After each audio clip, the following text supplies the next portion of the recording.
नमस्कार, आप देख रहे हैं देवभूमि। मैं हूं आपके साथ कीर्ति हर्ष बिंदल और बुलेटिन का आगाज तमाम महत्वपूर्ण खबरों के साथ करेंगे। यूके ट्रिपल एससी की 23 भर्ती परीक्षाओं की जिम्मेदारी यूकेपीएससी पर डाली गई है। जिम्मेदारी यूकेपीएससी पर उत्तराखंड शासन से जारी हुई है अधिसूचना। उत्तराखंड लोक सेवा आयोग ने कंपनी के चयन का टेंडर निकाल दिया है। अक्टूबर नवंबर में 3 से 4 भर्तियों के विज्ञापन निकलेंगे। दिसंबर जनवरी 2023 में 3 से 4 भर्तियों की परीक्षाएं होंगी। तो इस वक्त की बड़ी और अहम खबर आपको बता रहे हैं। दिसंबर जनवरी 2023 में 3 से 4 भर्तियों की परीक्षा होंगी। यूके ट्रिपल एससी की 23 भर्ती परीक्षाओं की जिम्मेदारी यूकेपीएससी पर दी गई है। उत्तराखंड शासन से जारी हुई है अधिसूचना। उत्तराखंड लोक सेवा आयोग ने कंपनी के चयन का टेंडर भी निकाला है और अक्टूबर नवंबर में 3 से 4 भर्तियों के विज्ञापन भी निकलेंगे। तो बड़ी खबर आपको बता रहे हैं। UK triple SC paper leak मामले में बड़ी अपडेट भी है। जो ओवर एज विद्यार्थी हैं, जो नज़र बनाए हुए थे कि आखिरकार अब उनके भविष्य में क्या होगा, और जो अन्य विद्यार्थी हैं जो नज़र बनाए हुए थे कि आखिरकार किस प्रकार से भर्तियां होंगी, उनके लिए बहुत महत्वपूर्ण ये सूचना है। उत्तराखंड लोक सेवा आयोग ने कंपनी के चयन का टेंडर निकाला है। अक्टूबर नवंबर में 3 से 4 भर्तियों के विज्ञापन निकलेंगे और इसकी जिम्मेदारी यूकेपीएससी पर डाली गई है। सुदीप हमारे साथ बने हुए हैं ज्यादा जानकारी के साथ, विशेष संवाददाता। सुदीप, बताएं क्या कुछ जानकारी है आपके पास, क्या अपडेट? देखिए, राज्य सरकार ने बीते दिनों कैबिनेट बैठक में निर्णय लिया था कि जो ऐसी परीक्षाएं जो या तो कैलेंडर में आ गई हैं, परीक्षा नहीं हो पाई, या ऐसी परीक्षाएं जो परीक्षा तो हुई परिणाम नहीं आ पाया, या ऐसी परीक्षाएं जो आयोजित होनी है और पाइपलाइन में है, ऐसी 30 परीक्षाओं को रेफर कर दिया है आयोग ने। राज्य सरकार ने अब लोक सेवा आयोग को, जो उत्तराखंड का लोक सेवा आयोग है, तो इसकी सूचना पहले जारी की है सरकार ने, और सभी 23 परीक्षाओं का जिक्र करते हुए उनको मेंशन किया गया है आदेशों में। अभी तक जो चर्चा थी कि जो पुलिस रैंकर्स परीक्षा पूर्व में हो चुकी है, जो कैबिनेट निर्णय के बाद भी जिसको लेकर चर्चा थी कि ये यूकेएसएससी की बजाय यूकेपीएससी में जाने के बजाय यूकेएसएससी से जारी कर सकता है। अब ये परीक्षा का परिणाम नए सिरे से आयोजित करने का काम भी उत्तराखंड लोक सेवा आयोग को दिया गया है, क्योंकि राज्य सरकार चाहती है कोई भी शिकायतें, गड़बड़ियां जो पूर्व में हुई या पाई गई, वो अब सब खत्म हो और साफ सुथरे तरीके से सभी भर्तियां बेरोजगारों के हित में हो। ठीक है, बहुत बहुत शुक्रिया सुदीप तमाम इस जानकारी के लिए।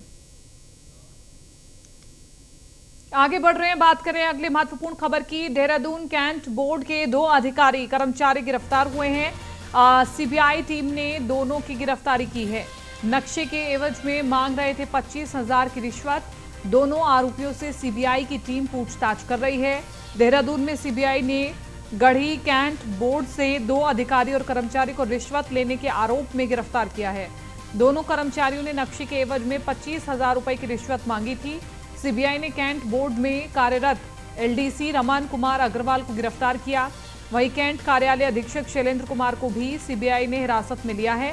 सीबीआई दोनों ही आरोपियों को हिरासत में लेकर पूछताछ कर रही है, साथ ही आगे की कार्रवाई में जुट गई है। आपको बता दें कि छावनी परिषद से नक्शा पास कराने के एवज में रिश्वत लेने का ये पहला मामला नहीं है। इससे पहले भी कई शिकायतें सामने आ चुकी हैं, जिसमें सीबीआई कुछ लोगों को गिरफ्तार कर चुकी है। फिलहाल सीबीआई आरोपित लोगों से दस्तावेज कब्जे में लेकर छानबीन में जुट गई है। आगे बढ़ रहे हैं, नेता प्रतिपक्ष यशपाल आर्य ने UK triple SC paper leak मामले को लेकर के सरकार पर तीखा हमला बोला है। हल्द्वानी में एक प्रेस कॉन्फ्रेंस के दौरान यशपाल आर्य ने कहा कि युवाओं को पारदर्शिता के साथ रोजगार देना केंद्र और राज्य सरकार की जिम्मेदारी है, लेकिन प्रदेश में ऐसा कुछ भी नजर नहीं आ रहा है। यशपाल आर्य ने कहा कि यूके ट्रिपल एससी मामले को लेकर सरकार 2 दिन का विशेष सत्र बुलाए, जिससे इस मामले पर विस्तार से चर्चा हो सके। उन्होंने कहा कि अब सवाल तो इस बात का है कि एसटीएफ के द्वारा की जाने वाली कार्रवाई क्या अंजाम तक पहुंचेगी, जो बड़े लोग हैं क्या उनको एसटीएफ गिरफ्तार कर सकेगी। यशपाल आर्य ने यह भी सवाल उठाया कि उत्तराखंड में फर्जी प्रमाण पत्र लेकर कई लोग नौकरी भी कर रहे हैं। जो अधीनस्थ चयन सेवा आयोग हो या अन्य विभागों में जो भर्ती माफिया, और जिसको राजनीतिक शरण के बिना देखिए भर्ती माफिया पनप नहीं सकता था, तो राजनीतिक शरण देने वाले वो कौन लोग थे। तभी हमारी मांग है कि सिटिंग जज के निगरानी में सीबीआई जांच सारी भर्ती जितनी हुई हैं उत्तराखंड में, चाहे लोक सेवा आयोग के माध्यम से हो, अधीनस्थ चयन सेवा के आयोग से हो या डायरेक्ट सचिवालय में, विधानसभा में, इन सब पे जांच होनी चाहिए। और जो इसमें दोषी पाए जाते हैं, चाहे वो कोई भी हो, उनको कड़ी से कड़ी सजा मिले, ताकि आने वाले भविष्य में जो ये अफसर और ये लोग जो चयन करते हैं, इनके मन में कभी ख्याल भी ना आए कि हम उत्तराखंड के युवाओं के साथ इतनी बड़ी ठगी दोबारा करें। विशेष सत्र 2 दिवसीय 3 दिवसीय आपको बुलाना चाहिए, जिसमें केवल ये चयन प्रक्रिया, भर्ती माफिया के बारे में एक गहन विचार हो। जो अधीनस्थ हमारी मांग है और कांग्रेस की मांग है कि माननीय उच्चतम न्यायालय या माननीय उच्च न्यायालय के वर्तमान माननीय न्यायाधीश की देखरेख में, उनकी निगरानी में यह जांच सीबीआई को करनी चाहिए, सीबीआई को सौंपनी चाहिए। आखिर सबकी मांग है, नौजवान भी चाहते हैं, बेरोजगार नौजवान भी चाहते हैं, जो बेरोजगार संगठन है वो भी चाहते हैं, जो प्रताड़ित नौजवान है वो भी चाहते हैं कि सीबीआई की जांच हो, सिटिंग जज के माध्यम से जांच होनी चाहिए। तो आखिर सरकार क्यों गुरेज कर रही है, क्यों परहेज कर रही है, ये प्रश्न है। हमारा कहना है कि इसके लिए विशेष सत्र, 2 दिन का विशेष सत्र सरकार।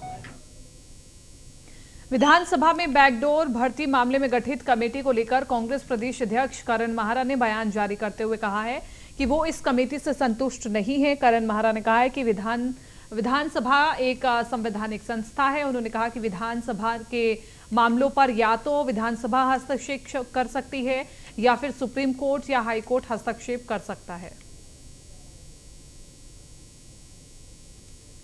समिति से ही सहमत नहीं, क्योंकि विधानसभा एक संवैधानिक संस्था है और आपने देखा होगा पूर्व में चाहे वो दल बदल का मामला रहे हों, सरकार गिरने के मामले रहे, कोई भी विधानसभा से संबंधित मामले रहे हों, उसको या तो विधानसभा ही ठीक कर सकती है या फिर हाई कोर्ट या सुप्रीम कोर्ट में वो मामले जाते हैं। इस बात की है कि जांच चलते के दौरान कई मामले में प्रेस और मीडिया के माध्यम से आ रहा है कि इसमें ये कमियां पाई गई, तो आखिर जांच के बीच में लीकेज कैसे हो रही है। सरकार के अंदर कोई संस्था काम कर रही है, उसके सदस्य हैं, कोई किसी संस्था के चेयरमैन है जो सरकार के निहित काम कर रही, तो हम उनसे ये उम्मीद कैसे कर सकते हैं कि बिल्कुल निष्पक्ष होकर वो कोई कार्रवाई कर पाएंगे। तीसरा, इसमें जांच को हिस्सों में बांटा गया है, उससे भी मैं असहमत हूँ। मैं कह रहा हूँ जिस दिन से राज्य का गठन हुआ है उस दिन से लेकर अभी तक की जांच होनी। लघु सिंचाई विभाग उत्तराखंड में उड़ी ट्रांसफर एक्ट की धज्जियां। ट्रांसफर एक्ट को ताक पर रखकर हुआ अधिशासी अभियंता का तबादला। अधिशासी अभियंता उधम सिंह नगर को देहरादून ट्रांसफर किया गया। 9 साल सुगम में तैनाती के बाद अति सुगम देहरादून में मिली पोस्टिंग। दुर्गम के जिलों को खाली रखकर के राजधानी देहरादून में तबादला किया गया। ट्रांसफर सीजन खत्म होने के बाद लघु सिंचाई में तबादले पर सवाल भी उठ रहे हैं। उत्तराखंड में 10 जुलाई 2022 को खत्म हो चुका है ट्रांसफर सीजन, और ट्रांसफर सीजन खत्म होने के बाद धारा 27 के तहत तबादले होते हैं। तो ये हम आपको ट्रांसफर पर जो सवाल उठ रहे हैं वो दिखा रहे हैं। ट्रांसफर एक्ट को ताक पर रखकर हुआ अधिशासी अभियंता का तबादला। अधिशासी अभियंता उधम सिंह नगर को देहरादून ट्रांसफर किया गया और 9 साल सुगम में तैनाती के बाद अति सुगम देहरादून में तैनाती मिली। दुर्गम के जिलों को खाली रखकर राजधानी देहरादून में तबादला किया गया। विभागाध्यक्ष और शासन के अफसरों की मिलीभगत से ये बड़ा खेल हुआ है। ट्रांसफर सीजन खत्म होने के बाद लघु सिंचाई में तबादले पर आखिरकार सवाल उठ रहे हैं कि क्यों हुए। उत्तराखंड में 10 जुलाई 2022 को खत्म हो चुका है ट्रांसफर सीजन। ट्रांसफर सीजन खत्म होने के बाद धारा 27 के तहत तबादले होते हैं। मुख्य सचिव की अध्यक्षता में गठित समिति के अनुमोदन के बाद ट्रांसफर होते हैं। अधिशासी अभियंता के ट्रांसफर से पहले सीएम की अनुमति ली जानी चाहिए थी, लेकिन अनुमति नहीं ली गई। तो तबादला सत्र शून्य होने के बाद भी लघु सिंचाई विभाग में नियम कानून ताक पर रखकर अधिशासी अभियंता उधम सिंह नगर विनय सिंह का तबादला देहरादून कर दिया गया, जिस पर कांग्रेस प्रदेश अध्यक्ष करण माहरा सवाल खड़े कर रहे हैं। कांग्रेस नेताओं का कहना है कि बागेश्वर और चमोली जैसे दुर्गम जिलों में अधिकारी नहीं हैं और सुगम में लेन देन करके तबादले किए जा रहे हैं। कांग्रेस नेताओं ने मुख्यमंत्री पुष्कर सिंह धामी और विभागीय मंत्री सतपाल महाराज से ट्रांसफर को कैंसिल करने की मांग की है।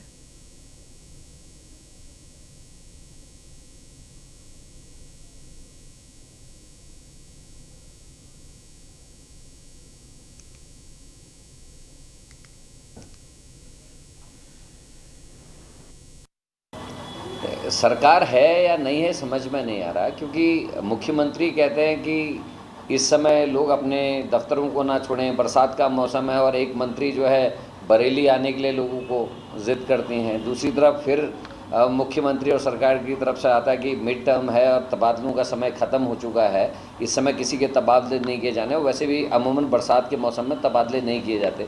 आज क्या कहते हैं सेमवाल साहब का मैं देख रहा हूँ कि वो तबादले कर रहे हैं मिड टर्म में, जो अपने आप में बहुत ही निंदनीय है, और सरकार को इस बात का संज्ञान लेकर तुरंत कार्रवाई करनी चाहिए। तबादला सत्र शून्य है और दूसरा मानसून का मौसम चल रहा है, बरसात के मौसम में ट्रांसफर्स नहीं हुआ करते। अब सुनने में आया है कि दूसरे विभाग ने ट्रांसफ़र पोस्टिंग्स कर दी हैं, तो कहीं ना कहीं जो रूल रेगुलेशन एक विभाग के लिए है वही दूसरे विभागों पर भी लागू होना चाहिए, और मुख्यमंत्री जी को संज्ञान लेना चाहिए, क्योंकि सारे मंत्री अपनी मनमानी पर उतर आए हैं। उनके सचिव पता नहीं उनको कॉन्फिडेंस में मंत्रियों को लेकर ये तबादले कर रहे हैं या खुद ही आनन फानन में तबादले किए जा रहे हैं। इसमें कोई बड़ा लेन देन तो शामिल नहीं है। और वहीं बीजेपी के प्रवक्ता रविंद्र जुगरान इस मामले में राज्य सरकार का बचाव करते हुए दिखाई पड़ रहे हैं, लेकिन जुगरान कह रहे हैं कि ट्रांसफर गलत हुआ है तो सरकार को कार्रवाई करनी चाहिए। देखिए ऐसा है ना कि तबादले का भी सीज़न होता है, हर चीज़ का सीज़न होता है। 4 ऋतुएं होती हैं, बसंत ऋतु है ना, कौन कौन सी ऋतु होती हैं, तो ऐसी तबादले की भी एक ऋतु, एक सीज़न होता है। और अगर इस बीच में वैसे तो बहुत कम ऐसे इक्का दुक्का केसेस आए होंगे, और इक्का दुक्का केसेस जो आते भी हैं, कोई बीमारी का प्रकरण है, कोई बहुत ही लॉजिकल जेन्युइन प्रकरण है, तो वहाँ तक तो ठीक है। लेकिन 1% से ऊपर अगर क्रॉस करेगा तो निश्चित रूप में सवाल खड़े किए जाएंगे। मुझे लगता है कि माननीय मंत्रीगणों के संज्ञान में ये आ गया है। ऊर्जा विभाग में ये हुआ भी था, तो माननीय मुख्यमंत्री जी ने अपने सचिव को जो है निर्देश दिए, और पब्लिक डोमेन में है, सारा बैन कर दिया है, कोई तबादला वबादला नहीं होगा। अन्य विभागों में भी अगर कहीं एक आध जगह हुआ है तो माननीय मंत्रीगण उसका संज्ञान लेते हुए इसको स्टॉप करेंगे। देखिए ऐसा है ना कि तबादले का भी सीज़न होता है। मसूरी पहुंचे कैबिनेट मंत्री धन सिंह रावत ने उत्तराखंड मुक्त विश्वविद्यालय में बैकडोर से भर्ती का मामला कांग्रेस के सिर पर डाल दिया। कैबिनेट मंत्री धन सिंह रावत के मुताबिक उत्तराखंड मुक्त विश्वविद्यालय में भर्ती घोटाला कांग्रेस सरकार के कार्यकाल में हुआ। हालांकि सभी मामलों की जांच की जा रही है। जांच में दूध का दूध और पानी का पानी हो जाएगा। इस मामले में जो भी दोषी होगा उसके खिलाफ सख्त से सख्त कार्रवाई की जाएगी। ओर से भी, लायंस क्लब की ओर से भी उन सारे टॉपर बच्चों को अपनी ओर से धन्यवाद दे रहा हूं कि उन्होंने मसूरी का भी नाम रोशन किया है, हमारे राज्य का भी नाम रोशन किया है, और मैं कह सकता हूं कि वो बहुत आगे बढ़ने वाले हैं। अब आयुष्मान कार्ड बनाना अनिवार्य है। 5 लाख रुपए तक का इलाज हमारी सरकार फ्री कर रही है। गर्भवती महिला को घर से हॉस्पिटल लाना, जब जच्चा बच्चा हो जाएगा घर तक छोड़ना, ये भी सरकार की तरफ से फ्री है। और देश का पहला राज्य उत्तराखंड है जहाँ की हम जो भी डायलिसिस का मरीज होगा उसको घर से लाना, हॉस्पिटल में डायलिसिस कराना और घर तक छोड़ना, ये भी फ्री और से भी। पौड़ी दौरे पर पहुंचे पूर्व सीएम त्रिवेंद्र रावत का काफिला जब कोटद्वार दुगड्डा हाईवे से गुजर रहा था, तभी टूट गदेरे के पास अचानक हाथी निकलकर हाईवे पर आ गया, जिसके बाद वहां अफरा तफरी का माहौल बन गया। हाथी को नजदीक आता देख पूर्व मुख्यमंत्री त्रिवेंद्र सिंह रावत सहित अन्य लोगों को वाहन छोड़कर भागना पड़ा। इस दौरान जान बचाने के लिए त्रिवेंद्र सिंह रावत सहित अन्य लोगों को पहाड़ पर चढ़ना पड़ा। हाथी के हाईवे पर आने की सूचना मिलते ही वन विभाग की टीम मौके पर पहुंची। टीम ने हाथी को एनएच से हटाने के लिए कड़ी मशक्कत करनी पड़ी। वन विभाग की टीम ने हवाई फायरिंग कर हाथी को जंगल की ओर खदेड़ा, जिसके बाद लोगों ने राहत की सांस ली। वहीं हाथी के आने से हाईवे के दोनों ओर वाहनों में जाम लग गया।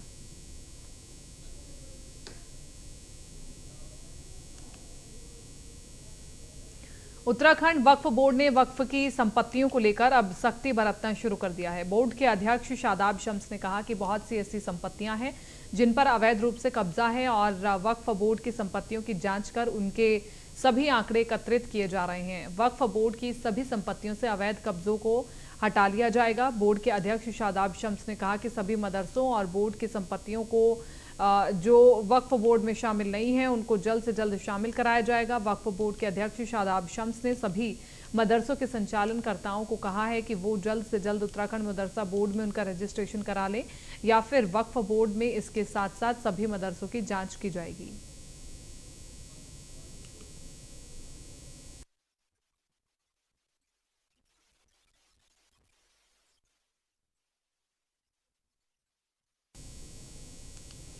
उत्तराखंड में मौसम विभाग ने आफत का अलर्ट जारी कर दिया है। कुमाऊं, गढ़वाल मंडल में भारी बारिश की संभावना जताई जा रही है। मौसम विभाग ने 4 जिलों के लिए ऑरेंज अलर्ट जारी कर दिया है। रुद्रप्रयाग, चमोली, पिथौरागढ़ और चंपावत के लिए ऑरेंज अलर्ट जारी कर दिया गया है। देहरादून, टिहरी, उत्तरकाशी और रुद्रप्रयाग के लिए येलो अलर्ट जारी कर दिया गया है। ऑरेंज अलर्ट वाले 4 जिलों में 12वीं तक के सभी स्कूल आज बंद रहेंगे।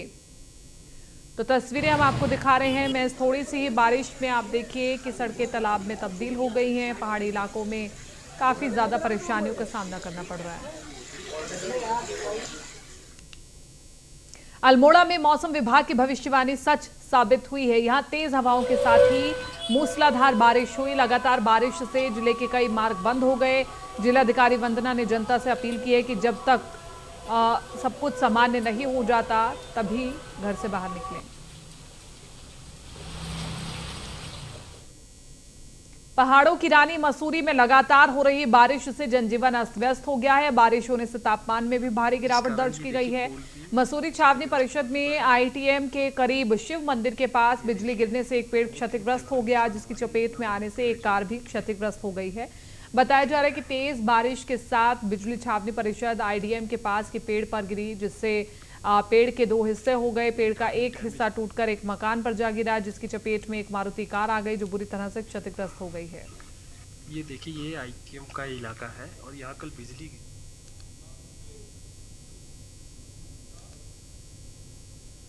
उत्तराखंड में वनों की आग को रोकने के लिए वन विभाग नए सिरे से कवायद में जुटा हुआ है। इसके लिए प्रत्येक ग्राम सभा में ग्राम प्रधान की अध्यक्षता में फॉरेस्ट फायर मैनेजमेंट बनाया जा रहा है। इस नई पहल के तहत वर्क विभाग के कर्मचारी, अधिकारी, युवक मंगल दल, महिला मंगल दल और वन पंचायतों के लोगों को शामिल किया जा रहा है। उत्तराखंड के वन मंत्री सुबोध उनियाल ने कहा कि इसके साथ साथ रेन वाटर हार्वेस्टिंग को भी बढ़ावा दिया जा रहा है। इससे वनों में आग लगने पर तेजी के साथ बुझाया जा सकता है। दीर्घकालीन नीति बना रहे हैं, जिसके तहत अभी हमने काफी रिफॉर्म्स किए हैं। मसलन राज्य की हर ग्राम सभा में एक फॉरेस्ट फायर मैनेजमेंट कमेटी, वनाग्नि प्रबंधन समिति ग्राम प्रधान की अध्यक्षता में बनेगी, जिसमें युवक मंगल दल, महिला मंगल दल, वन पंचायत के सरपंच और रेवेन्यू और फॉरेस्ट विभाग के कर्मचारी उसमें रहेंगे, ताकि आपसी समन्वय से उसको रोका जा सके। इस पर्टिकुलर इलाके में जहाँ वनाग्नि का ज़्यादा फ्रीक्वेंसी रही है, वहाँ पर मॉइस्चर लेवल कैसे बढ़ा सकें और आग लगने की स्थिति में पानी की उपलब्धता से उस आग पर काबू पाया जा सके। लेकिन ये स्पष्ट मानना है कि जब तक कम्युनिटी इन्वॉल्वमेंट नहीं होगा, जब तक स्थानीय लोग इस पर नहीं इन्वॉल्व होंगे, तब तक वनाग्नि को आप रोक नहीं सकते। तो स्थानीय लोगों की सहभागिता इसमें हो, इसके लिए हम लोग लगातार इस तरह प्रयास कर रहे हैं कि वो फॉरेस्ट डिपार्टमेंट जनता के साथ दोस्ताना व्यवहार स्थापित करे, ताकि जनता को भी वनों के प्रति अपनी जिम्मेदारी का। दक्षिण भारत में केरल, तमिलनाडु, उड़ीसा जैसे राज्यों में कहर बरपाने वाला टोमेटो फ्लू उत्तर भारत में भी पैर पसार रहा है। यूपी में इस वायरस से कई बच्चे संक्रमित हो चुके हैं। हालांकि जानकार मानते हैं कि ये वायरस एक हफ्ते में ठीक हो जाता है। टोमेटो फ्लू हैंड, फुट और माउथ डिसीज वायरस है। इस वायरस से 5 साल से कम उम्र के बच्चे संक्रमित हो रहे हैं। देश में कोरोना वायरस और मंकी वायरस अभी ठीक से गया ही नहीं और ऐसे में इस नए वायरस से खतरा और बढ़ गया है। उत्तराखंड में वायरस का अभी तक कोई मामला सामने नहीं आया, लेकिन पड़ोसी राज्य यूपी में इस वायरस के बढ़ते मामलों को देखते हुए स्वास्थ्य विभाग ने इस बीमारी को लेकर सभी जिलों के जिलाधिकारियों और मुख्य चिकित्सा अधिकारियों को एक एडवाइजरी जारी की है।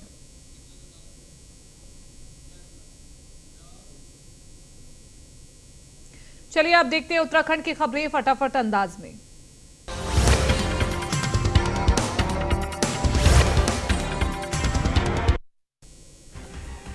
चमोली में मुख्यमंत्री पुष्कर सिंह धामी ने नागनाथ पोखरी में मेले का शुभारंभ किया। हिमवंत कवि चंद्र कुमार बर्तवाल खादी ग्राम उद्योग एवं पर्यटन शारदोत्सव मेले के उद्घाटन के अवसर पर बीजेपी प्रदेश अध्यक्ष महेंद्र भट्ट भी मौजूद रहे। कैबिनेट मंत्री सौरभ बहुगुणा ने दुग्ध विकास की बैठक ली, जिसमें समिति के अध्यक्ष समेत अधिकारी मौजूद रहे। मंत्री सौरभ बहुगुणा ने बताया कि पशुपालकों को फायदा पहुंचाने के लिए दूध की कीमत बढ़ाई गई है। एनएसयूआई ने देहरादून के जिलाधिकारी को प्रदेश में सक्रिय भूमाफियाओं के खिलाफ ज्ञापन सौंपा। इस दौरान एनएसयूआई के प्रदेश अध्यक्ष मोहन भंडारी ने बताया कि प्रदेश में कोई ठोस भू कानून नहीं होने की वजह से कई सालों से बाहर आने वाले भूमाफिया सरकारी और कृषि भूमि पर अवैध रूप से कब्जा कर रहे हैं। अल्मोड़ा जिले में स्वास्थ्य विभाग के माध्यम से जिले में चल रहे विभिन्न कार्यक्रमों के लिए गठित समिति की बैठक हुई। इस दौरान जिलाधिकारी ने मातृ शिशु मृत्यु दर समेत 15वें वित्त आयोग द्वारा की गई संस्तुतियों के लिए गठित जिला स्तरीय समिति समेत जिला स्वास्थ्य समिति के कार्यों की समीक्षा की। मसूरी छावनी परिषद में आईटीएम के करीब शिव मंदिर के पास बिजली गिरने से एक पेड़ क्षतिग्रस्त हो गया है, जिसकी चपेट में आने से एक कार भी क्षतिग्रस्त हो गई है।